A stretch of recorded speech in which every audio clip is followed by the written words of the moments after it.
Olá, boa noite a você que nos assiste ao vivo nessa noite de quinta-feira e muito bem-vindo você que nos assiste gravado, né? Uma vez que todas as nossas lives ficam disponíveis. Eu vou chamar aqui o Gabriel, né? Ele tá cheio. Deixa eu entrar aqui, convidar. Vamos convidar aqui o nosso convidado do dia. Convidar o nosso convidado, hein? Começamos bem. Tá aqui, Gabriel Lindenbach. Muito obrigado a você que já está chegando aí, Bruno, Paula, Isa, Robinho, Nina, um monte de gente, Edson, que já esteve aqui conversando conosco, TP Marketing Político, enfim, chamei o Gabriel, ele deve estar aceitando e já vai aparecer aí para a gente bater um papinho nessa noite fria paulistana, cada um em sua casa. Gabriel, não sei se você está assistindo, eu te chamei aí, eu te mandei um convitinho para você aceitar. Espero que você esteja aí. Vou chamar com ele aqui também pelo WhatsApp. Vamos dar um alô para ele aqui. Ô, Gabriel. Tudo bem? Tudo bem com você? Tudo certo. Gente, muito bem-vindos. Quem já está chegando aí. Você está na nossa live semanal aqui do Projeto 2022. Já começou toda quinta, 9h30 da noite. Depois do Boa Noite do William Bonner. E sempre conversando com alguém que é do ramo da comunicação política, né? Que é o caso do Gabriel Lindenbach, que está aí dividindo a telinha conosco hoje, e que trabalha hoje com a vereadora Érica Hilton, de São Paulo, e que vem a ser a vereadora mais votada do estado de São Paulo nas últimas eleições municipais de 2020. O Gabriel é coordenador não só de comunicação, como coordenador político também. A gente vai falar um pouquinho disso depois, que isso muito me interessa, esse casamento aí da comunicação com a política. Bom, Gabriel, se apresenta um pouco para o pessoal, enfim, se você se formou em alguma coisa, como é que foi sua trajetória profissional, fala um pouquinho aí, dá um panorama da sua vida profissional, por favor. Obrigado, Lina, pelo convite. É a primeira vez que eu mesmo participo de uma live, né? Eu falando, já fiz muita live dos outros, para outras pessoas. Tem a ver com, enfim, com a minha atuação profissional mesmo e política. E fiz faculdades que não tem nada a ver com comunicação e política. Fiz faculdade de geografia, não terminei. Produção cultural, também não terminei. Mas venho já há 10 anos trabalhando com comunicação, não só na política, mas também na política. Trabalhei no terceiro setor durante a crise hídrica de São Paulo de 2015 e 2016, numa ONG. Na verdade, era uma coordenação de organizações sociais que mapeava a falta d'água em São Paulo. A gente tinha aplicativo para mapear, etc. Algumas, enfim, outras atuações. E, enfim, desde o movimento estudantil, campanhas políticas, mandatos, etc. Estou nessa já faz algum tempo. Trabalhei na campanha do David Miranda, que atualmente é deputado federal no Rio de Janeiro. Trabalhei na campanha dele para vereador em 2016. Trabalhei no mandato da Sâmia Bonfim, de vereadora, que hoje é deputada federal. Trabalhei na campanha e no mandato da bancada ativista 2018, 2019 e 2020. E, enfim, fiz também no papel de ativista a campanha da Erika Hilton, coordenando política e comunicação, e hoje em dia coordeno a política e a comunicação do mandato dela. Tá ótimo. Gabriel, queria falar que você desse também só um panorama rápido de como está esse começo, já não tão começo assim, né? Já estamos indo para 1 ano e meio de mandato da Érica. E só queria falar rapidamente aqui para ficar registrado na live, caso alguém não saiba, a Érica, ela é travesti, que é como ela se autodeclara, né? Ela não usa o termo mulher trans, ela faz questão de usar o termo travesti, enfim, ela é travesti, ela é negra. Só que a Érica tem uma coisa que eu acho muito interessante, que ela vai muito além dessas pautas chamadas, em geral, de identitárias, que as pessoas tentam colocar numa caixa, vamos dizer assim. Ela é do movimento trans, vai cuidar só disso. Não. A Érica, isso eu ia pedir depois para o Gabriel falar como está esse começo de mandato. Claro que ela tem uma grande atenção para essa questão, mas ela vai muito além do que às vezes, pejorativamente, ou colocando como algo secundário, é só questão identitária. Enfim, fala um pouco como está esse começo de mandato aí da Érica, por favor. Então, tá bem interessante, diferente também de todas as outras experiências que eu tive e que ela também, né, porque também já fez parte de um mandato, ela era co-deputada no mandato coletivo da bancada ativista, num outro lugar, que não era, enfim, a pessoa que encabeçava a construção, o mandato, etc. E também era um período do dito antigo normal, né, que a gente podia fazer as coisas presencialmente, atividades, audiências públicas presenciais com público, etc. Então está sendo bem interessante. Na verdade, a gente está no 7º mês de mandato, né, porque se elegeu em 2020, tomou posse em 2021. Então, agora acabando o 7º mês, está sendo uma experiência bem interessante. Numa conjuntura atípica, né, que, enfim, todos os debates acabam sendo nacionalizados, inclusive nos municípios, os debates que mais chamam a atenção das pessoas, segurança, saúde, etc., são debates nacionais que são feitos e como é que eles se expressam no município é parte disso, mas, enfim, uma conjuntura típica e que a comunicação tem tido um papel ainda mais central por conta do trabalho remoto, das sessões plenárias que também estão acontecendo em sua maioria de maneira remota também. Então está sendo bastante interessante ter uma perspectiva, enfim, de trabalhar com comunicação política durante a pandemia. A gente tem atuado em diversas frentes, né? Prestado bastante atenção, principalmente nas coisas relevantes que acontecem no dia a dia, para além das pautas que você citou, que são as pautas dela, que ela carrega no corpo, na alma, na trajetória, que ela costuma dizer que não são só as pautas identitárias, mas só de maneira nada pejorativa, porque se trabalhasse só essas pautas já era coisa pra caramba, né? Falar em população negra, por exemplo, boa parte da população do Brasil, do estado de São Paulo, cerca de 30% LGBT, um setor subrepresentado, trabalha com população de rua, em situação de rua, enfim, mulheres são gente pra caramba, e para além disso tem conseguido se inserir também nos debates estruturais de orçamento, enfim, acompanhado a agenda do executivo dessa gestão que governa a cidade de São Paulo, com essa mudança aí na prefeitura, desde o falecimento do ex-prefeito Bruno Covas, enfim, está sendo bem interessante. Boa. Só saudar aqui o pessoal que está chegando, Gabriel. Obrigado aqui a Marinalva, que está dizendo aqui que é de Osasco, que está acompanhando de lá. Jabel mandou um alô. Outras pessoas chegando. Você pode mandar, Décio. Você pode mandar, se você quiser, alguma pergunta para o Gabriel, alguma coisa, enquanto a gente vai conversando. Gabriel, aliás, eu não comentei, esqueci no começo, eu conheci o Gabriel nesse trabalho que ele citou aí. A gente trabalhamos juntos para mandato ativista, que é um mandato coletivo do PSOL na LESP, na Assembleia Legislativa de São Paulo, no qual a Érica fazia parte até a eleição, que ela foi tremendamente bem votada. Enfim, Gabriel, fala um pouco para a gente, assim, quais são...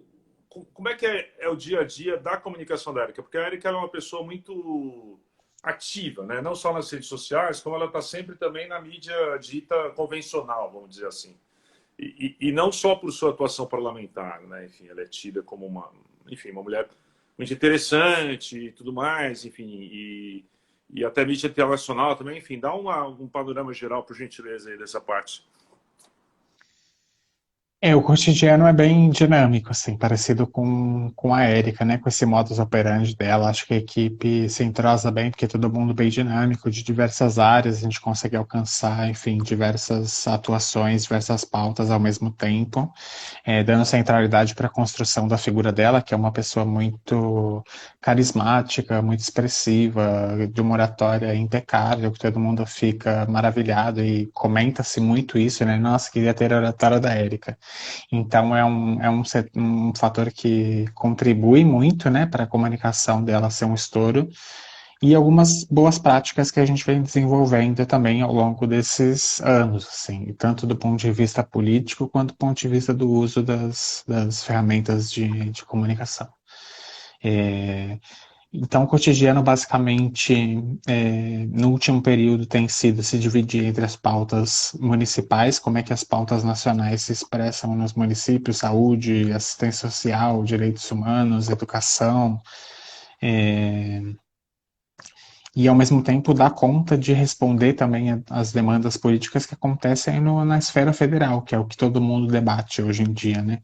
É diferente do ano de 2020, que as eleições municipais conseguiram tomar conta um pouco do debate, a gente cumpre com o papel institucional, legislativo, né, proposição, reação, posicionamento em relação ao que está acontecendo no município, mas, ao mesmo tempo, dá conta de acompanhar os debates nacionais, em especial, enfim, a coisa da saúde pública, da CPI da Covid, enfim, é onde a gente tem tido uma atuação importante também nesse sentido. Então, se varia um pouco disso, tentar acompanhar os debates que estão sendo pautados nos noticiários, na conjuntura, no dia a dia, para ter uma presença política em relação a isso e expressar a política que a gente acredita também no município, né, propondo políticas públicas que dialoguem com o momento político, com a base eleitoral dela, enfim.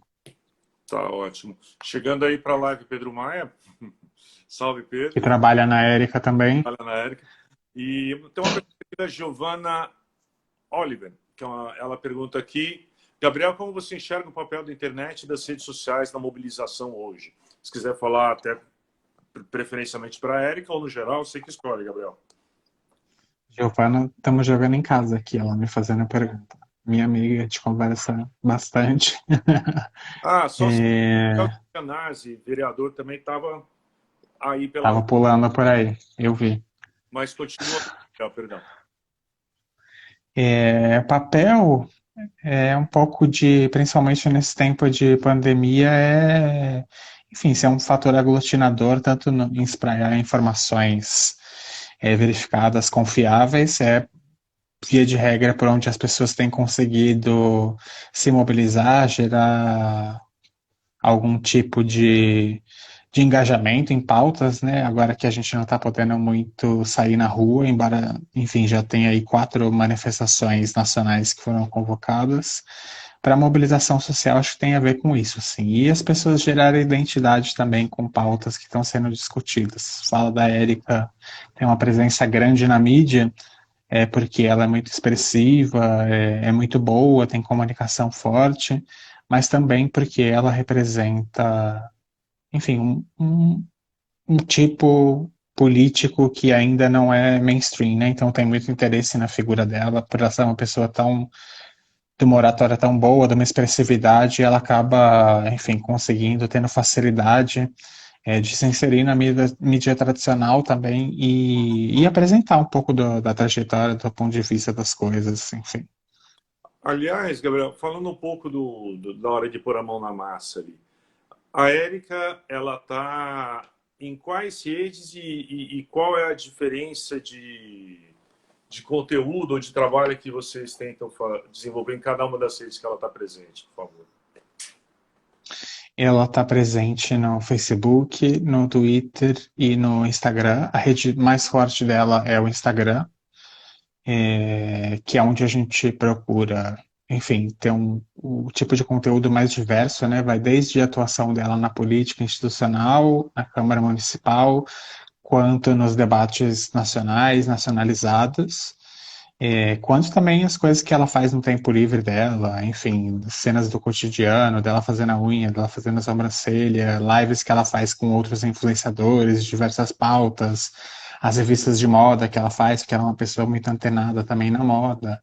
Enfim, acaba sendo o Instagram a rede mais diversa e mais completa, né, do cotidiano dela.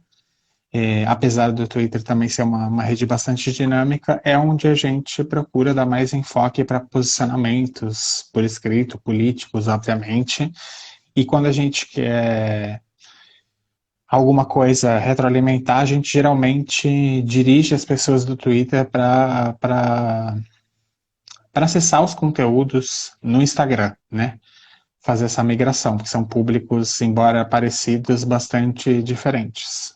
Certo. Tem uma pergunta aqui do Bruno Hoffman, que, aliás, é jornalista, colega, jornalista da Gazeta de São Paulo. Muito bom, aliás, colunista. Como vocês lidam na comunicação com ataques pelas redes sociais?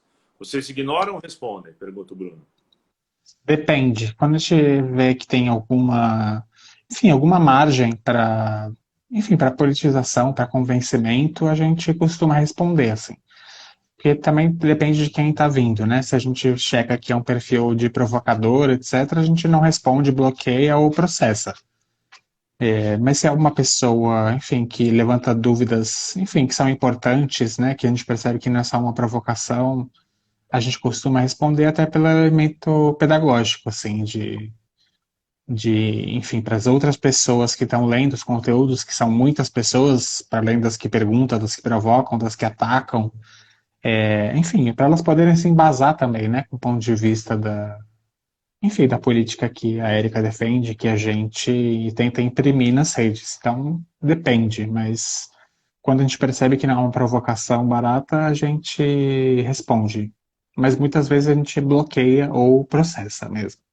Tá, Porque não é novidade para a figura da Érica também receber um monte de hate que ela recebe. é isso que eu ia te perguntar, porque está num momento muito ruim, né? Porque a gente teve até, ficou muito falado uns meses atrás, se me desculpa, agora eu esqueci o nome das outras políticas que tiveram esse problema, fora de São Paulo, inclusive. Sim. Acho que foi BH, né? E não lembro agora, Rio de Janeiro, enfim. Niterói. Niterói, exatamente. E é algo muito frequente, Gabriel? Tem muito hate, tem muita coisa. Como é que. E aí, em geral, se é uma ameaça que parece real, processa. Imagina que é alguma coisa Sim. do tipo, ou se é um crime de transfobia, alguma coisa do tipo. Se não, ignora, cancela, bloqueia a pessoa e pronto. Basicamente é isso. Exato. É, Sinceramente, repete a pergunta. Não, Você falou um monte de coisa. você tinha falado, eu só reforcei o que você tinha dito. Tem uma outra pergunta aqui que eu acho mais importante, até da Paula, que chegou agora, que assim, eu gostaria que ele falasse mais sobre a nacionalização da pauta na Câmara, que é o que você estava comentando um pouco. Esse fenômeno acaba deixando as questões locais meio de lado e o prefeito acaba sendo poupado se a pauta nacional não captura tudo e não se debate a cidade. Eu acho que para o debate público, sim. Tipo, para o grosso das pessoas, sim. As pessoas não prestam atenção tanto em uma pauta municipal quanto em pauta estadual por causa disso. Assim, a mídia cobre muito pouco as pautas municipal e estadual. Até seria mais fácil de se contrapor algumas políticas que são implementadas se tivesse mais atenção da mídia tradicional, né? E a maneira como os mandatos lidam com isso também é diverso. Tem mandatos que fazem propositalmente, tanto da extrema-direita, os bolsonaristas puro sangue, se utilizam dessas pautas nacionais, negacionista, enfim, da polarização toda que é insuflada, para crescer, e para, enfim, escamotear também seus posicionamentos na cidade ou no estado, enfim, a gente já trabalhou no estado também, percebe muito, muito isso. Mas via de regra, eu acho que não. Eu acho que no nosso caso, não.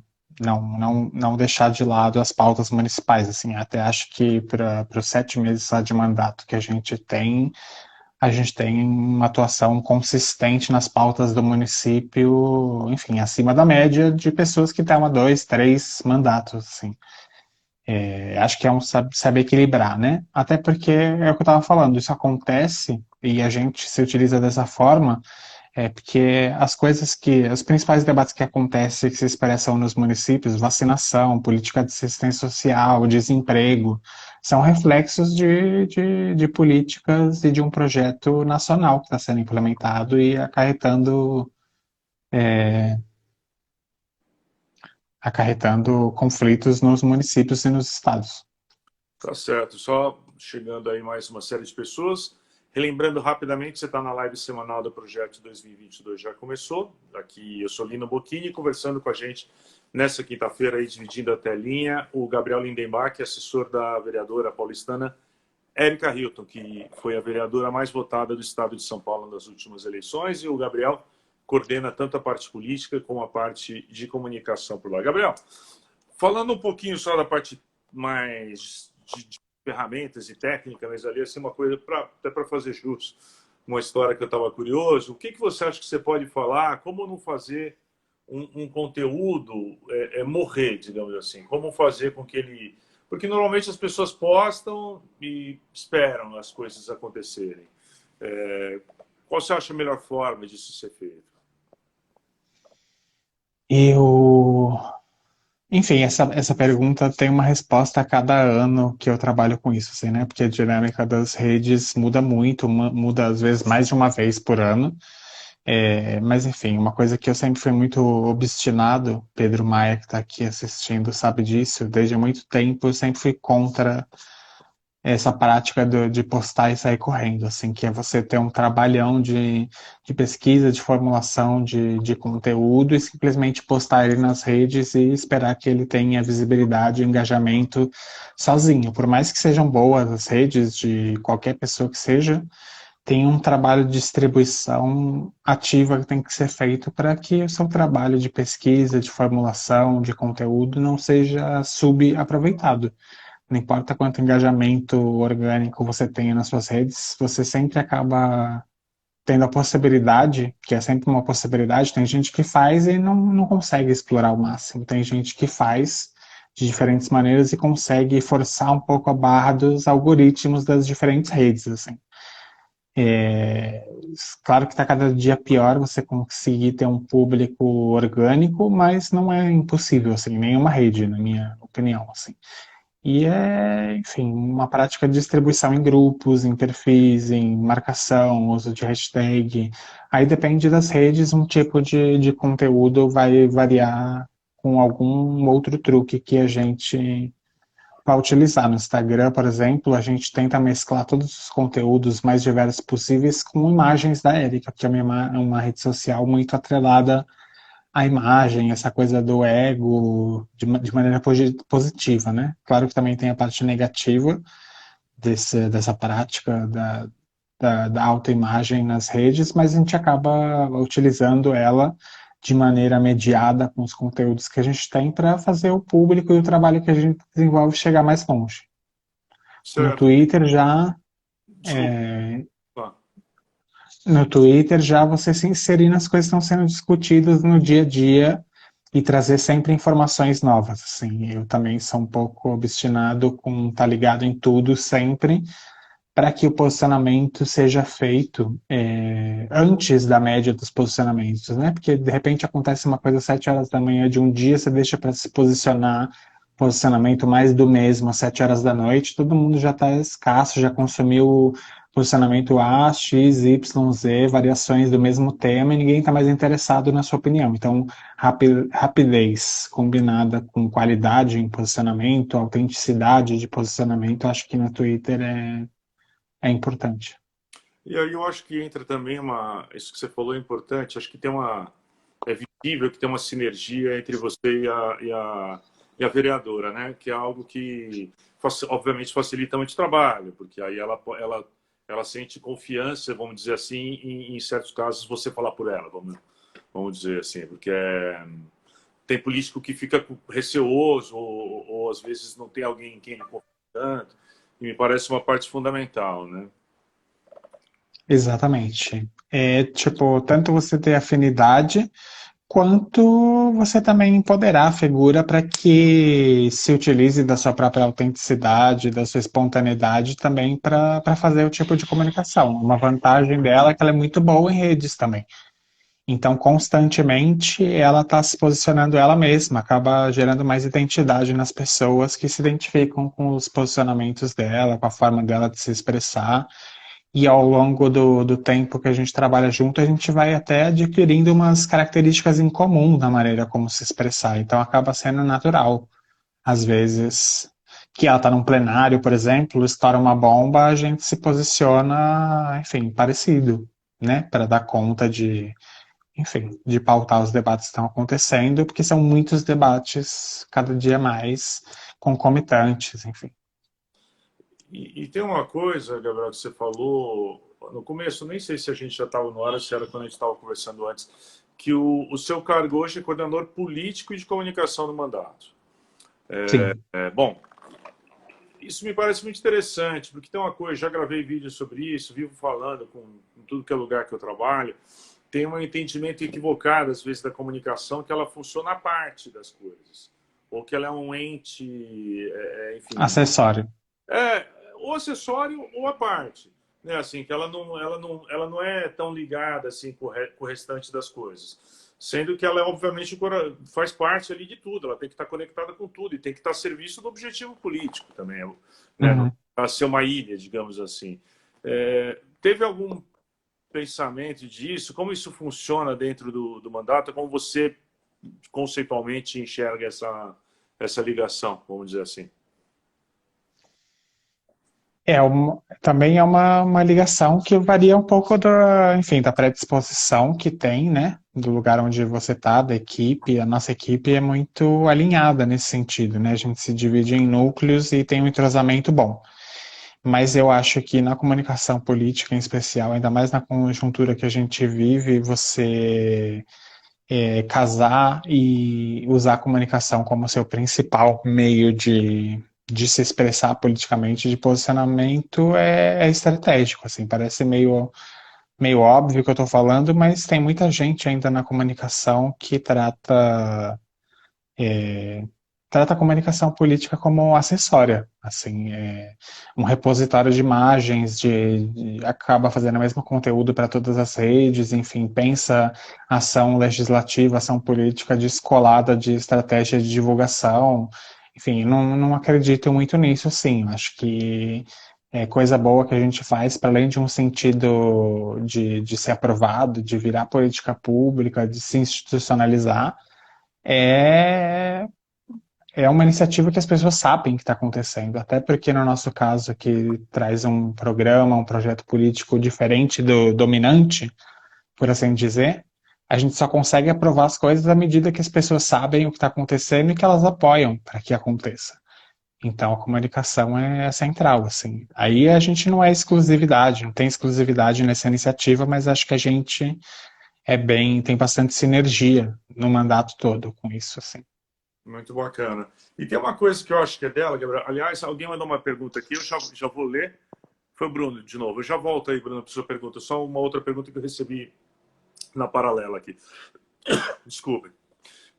Gabriel, tem uma coisa que parece que é meio dela, da Érica, por exemplo, ela comentou muito BBB.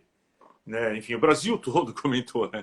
Mas nem todos os políticos ou políticas estavam lá comentando, tá, etc. É uma coisa que ela comentava. Ela comenta em post da Juliette. Até que ponto não me parece isso algo forçado, vamos dizer assim, porque às vezes Uhum. pode ter gente que vai tentar ser o que não é. Não sei se isso é Sim. batido politicamente ou se ela faz porque ela gosta e pronto. Não sei como que acontece esse tipo de... Porque a Erika, ela é pop também, né, por um lado. Mas não sei se é algo Exato. natural, se é planejado, como é que acontece. Eu acho que, enfim, no caso dela é bem específico porque ela é essa pessoa, né? Ela é uma pessoa que também é política, mas ela é muito para além da política, ela é multifacetada, comenta todos os assuntos, é uma pessoa que assiste TV. Esse foi o primeiro Big Brother que ela assistiu de verdade, assim, pela que ela comentou. Eu não, assistia muitos antes, sempre participei, mas esse da pandemia foi um nível além, né? Porque as pessoas têm menos coisa para fazer, deram muito mais atenção à importância do que acho que em todas as outras edições. E ela, como não é uma ilha na sociedade, também estava suscetível a isso, assim. Todo mundo falando sobre isso. Enfim, teve muitos debates que apareceram, debates sociais, identitários, que apareceram, então também era meio inevitável, para além de ser uma coisa que ela gostou e fez muito ela própria, muito mais do que dispor de equipe para fazer, é ela própria que comentou, no caso, essas coisas. Enfim, tinha debates importantes que Sim. não foi a primeira vez que apareceram, mas apareceram com força dessa vez. Ela torceu para quem, Gabriel? Ela torceu para Juliette e para Camila de Lucas. E você? Eu também. Tá bom. Tem outra dúvida aqui do Bruno, falando assim, outra dúvida, justamente. Qual tipo de conteúdo gera mais engajamento? Quando ela apresenta propostas ou quando ela faz críticas ao governo federal ou ao prefeito? Depende, assim. Acho que as duas coisas, dependendo do que for, tem muito efeito, assim. Depende um pouco do que eu estava falando antes, que é combinar a qualidade do que você está formulando de conteúdo, de política, com a rapidez para se posicionar nas coisas. Às vezes é isso. Tipo, teve dias da cobertura da CPI que Pedro Maia fez junto comigo, que a gente mandou muito bem, porque a gente fez pesquisa anterior, então a gente brifou a Eri, então quando ela se posicionava, ela já estava brifada do que poderia, enfim, acontecer no dia, do que era esperado, a gente levantou vídeos, falas, notícias antigas, etc., que eram conteúdos que não estavam sendo debatidos na timeline, apresentados, assim. Tanto que algumas vezes a gente estava assistindo ao vivo, se posicionando, e os senadores lá mostravam coisas na CPI que a gente tinha marcado e que as pessoas marcavam eles nas nossas redes, assim.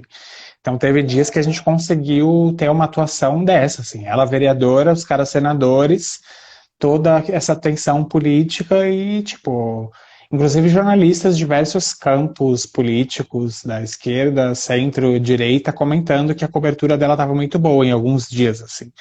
Porque a gente se preparou, ela se brifou, a gente tinha conteúdos que ninguém estava postando, para além do repositório de, fulano disse tal coisa na CPI, fulano disse isso e é mentira. Te apresentava vídeos antigos, notícias, enfim, meio que correndo, não correndo no sentido de ser porco, desleixado, muito rápido, unindo as duas coisas, né? O furo com a qualidade da informação que você está apresentando.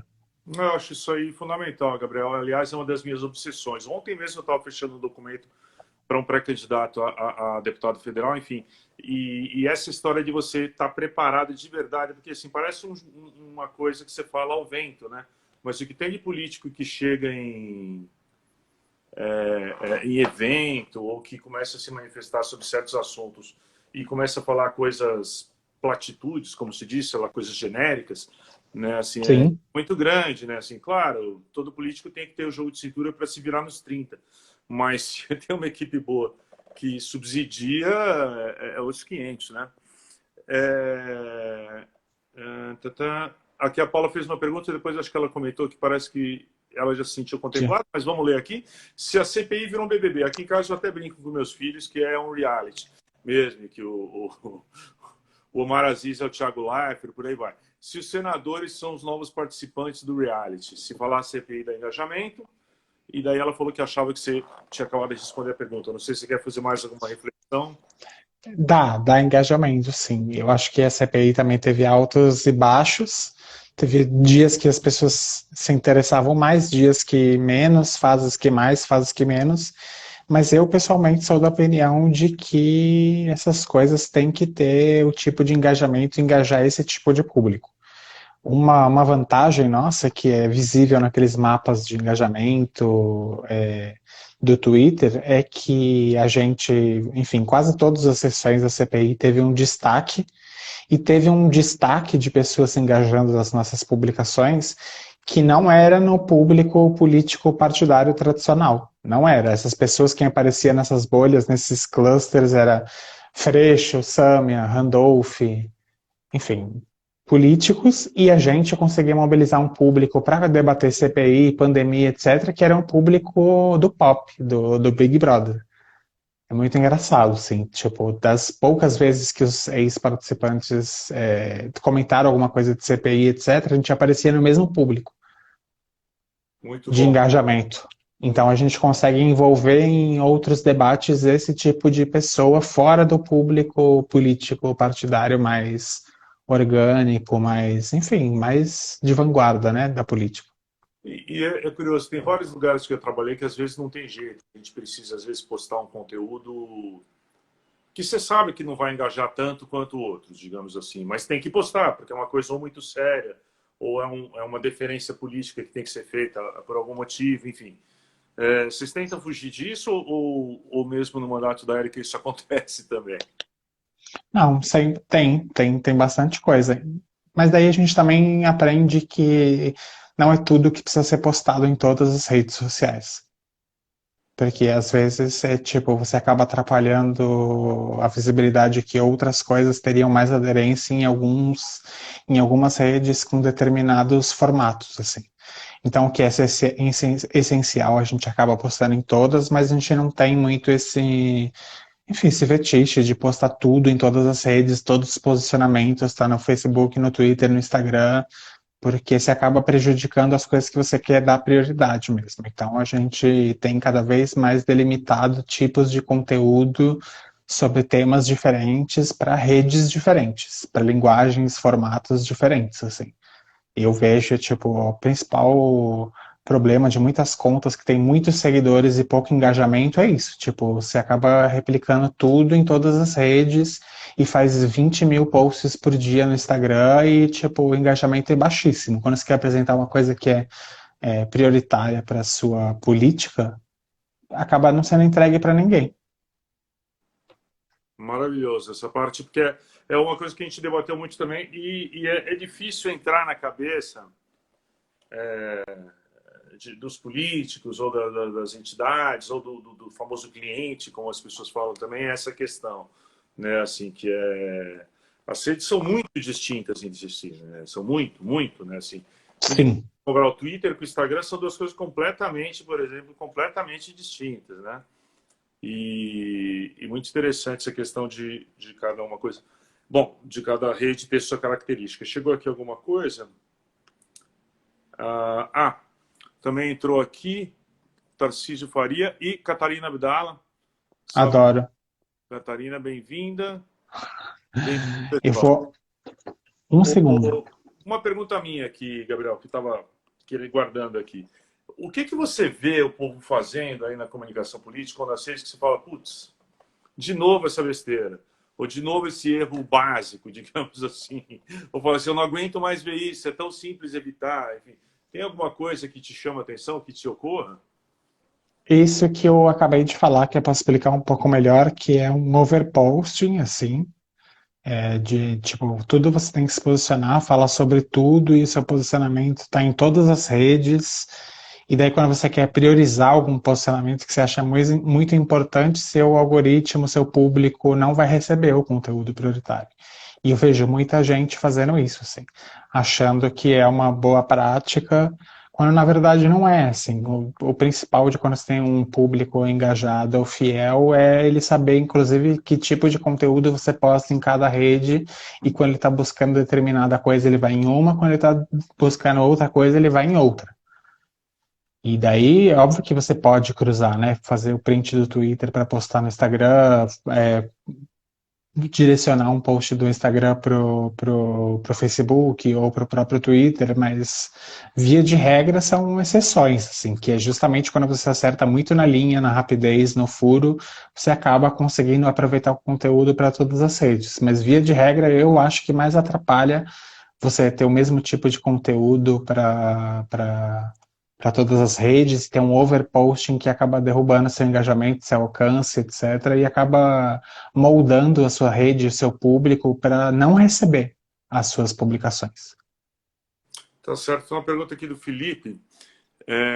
Felipe Gouveia Teixeira. A velha conversa do falem mal, mas falem de mim é uma realidade? Vale como engajamento positivo você ser constantemente atacado? Eu acho que não vale. Eu acho que não vale, porque, enfim, para quem não tem isso como estratégia, tipo Bolsonaro, que ficava desde muito tempo ficava soltando umas polêmicas, umas merdas para ficar crescendo em cima de posicionamentos políticos, ser atacado, tá sempre em voga. Para nós, acho que isso não é muito interessante, inclusive porque mexe com questões muito sensíveis. Assim, no caso da Érica, por exemplo, são ataques que a gente não gosta de ver. Que, enfim, a gente acaba perdendo nosso tempo, tendo que toda vez responder judicialmente com ataques que são feitos a elas. Assim. Então a gente acaba respondendo os que a gente, como eu disse antes, dando margem para convencer pessoas, embasar pessoas para fazerem discussões com pessoas que não tiveram contato com o conteúdo que a gente produz, mas na maior parte das vezes a gente processa ou a gente bloqueia mesmo, porque não quer nem ficar dando visibilidade para isso. Óbvio que tem muita gente que cresce nessa polarização desenfreada. pega um Cristo da ultradireita, um bolsonarista caricato, puro sangue, e vai ficar eternamente polarizando, porque daí o bolsonarista cresce e a gente cresce também.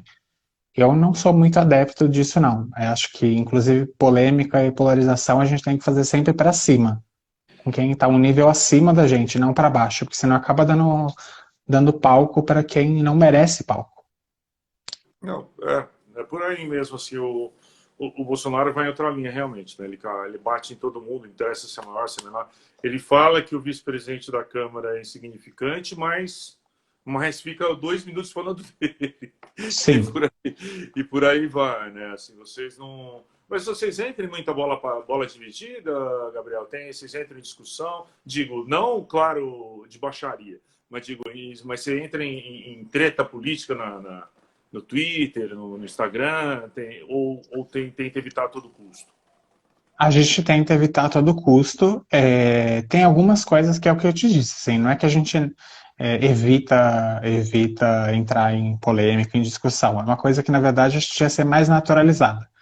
Por exemplo, muitos debates que são do meio político, partidário, etc., as pessoas estão tão acostumadas com o modelo político partidário que faz debates e faz decisões a portas fechadas, que quando, por exemplo, havia um debate político, tático, estratégico acontecendo no Twitter de maneira desrespeitosa, todo mundo fica chocado. Pessoal, às vezes acontece isso. Vocês estão discutindo internamente, externamente? Sim, estamos. Porque eu, pelo menos, acho que, tipo, discutir política partidária deveria ser uma coisa de interesse público, não uma coisa fechada. Só que a gente está tão acostumado com essas decisões, essas discussões serem feitas às portas fechadas, quando ela é feita, parece que é treta, parece que é discussão, parece que é picuinha, mas para mim esse é mais um sintoma das pessoas não estarem acostumadas a ver debate político feito de maneira aberta, escancarada e de maneira qualificada. Acho que à medida que a gente vai naturalizando discussões políticas sérias, embasadas, etc., a tendência é, enfim, as pessoas se engajarem em fazerem discussões de verdade, assim, não ficarem caindo em polêmicas vazias, etc. E é o que eu disse, a gente tem como prioridade sempre polarizar, polemizar com quem está acima de nós. Tem uma Inclusive para alçar outros voos. Não vamos ficar tipo, ai, qualquer um que fez qualquer tipo de hate, a gente vai entrar em debate, polêmica. Não vamos. Ótimo. Até falando nessa história desse tipo de atitude, enfim, pegando o gancho da sua fala, não sei se é algo que já foi debatido no mandato ou se você tem um posicionamento que você queria colocar, mas, por exemplo, a nova reforma política que está em debate, na minha opinião, tem pontos quase todos horrorosos, principalmente o tal do distritão enfim, mata os partidos, na minha opinião, dificulta tremendamente que A outras renovação. apareçam, outras pessoas que tenham áreas de atuação específicas, sejam identitárias ou não. Né? Assim, eu acho Sim. que cria nichos de poder horrorosos e, enfim, piora tudo. Né? Assim, a gente podia ficar aqui falando horas disso, mas não sei se é um debate que já foi colocado no mandato, se a Erika já se posicionou. Não, no mandato ainda não. Eu tenho alguns posicionamentos, enfim, pelo que eu acompanho ao longo do tempo, também não dá para ter uma opinião cravada sobre isso, assim, como enfim, algo escrito em pedra, porque depende do que vai ser regulamentado em cada projeto, muda para pior de algum jeito diferente, né?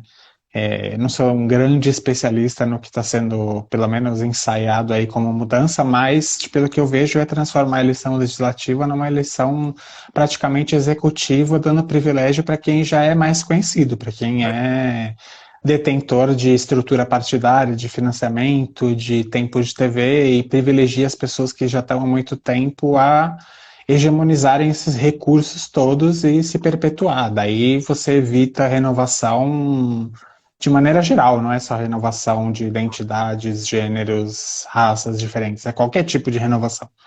Tipo, você, Lino, é cacique de um partido, eu, no Distritão, tenho pouca capacidade e possibilidade de me alçar, porque você é o cara que detém tudo. E essa lógica do Distritão, acho que reforça um pouco isso. Não, eu acho horrorosa. Bom, eu vou soltar um vídeo depois só sobre isso. Gabriel, estamos aqui chegando em 50 minutos. Eu não sei se quem está nos assistindo quer fazer mais alguma pergunta, se tem algum tema que a gente não tenha tratado direito, Gabriel, que é alguma coisa, alguma mensagem, algum assunto que você quer explorar mais, não sei. Acho que é isso. Não, por mim tá Enfim, bom. muita coisa, né? Tem. E sempre dá para a gente voltar e conversar e tudo mais. Seguinte, muito obrigado a todos que estão aí nos assistindo. Essa live, assim que ela acaba, ela fica salva lá na timeline do Instagram, né? Ela vai ficar lá disponível e amanhã a gente sobe ela para o YouTube, né? Então, a gente faz isso sempre, vai ser feito agora também assim que eu acabar. Então, você que eu estou vendo aqui que estão entrando pessoinhas agora, não se preocupe, a live vai acabar e ela vai ficar salva lá na timeline. Manuca Ferreira aqui mandando um salve para Manuca maravilhoso, Maria Marighella maravilhosos. você. Olha, Maria Marighella tá aí? Não. Não, Manuca é da equipe da Maria Marighella. Bom, muito obrigado a todos e todas que nos assistiram. E é isso. Toda quinta-feira a gente está aqui. Muito obrigado, Gabriel. E uma boa noite. Valeu.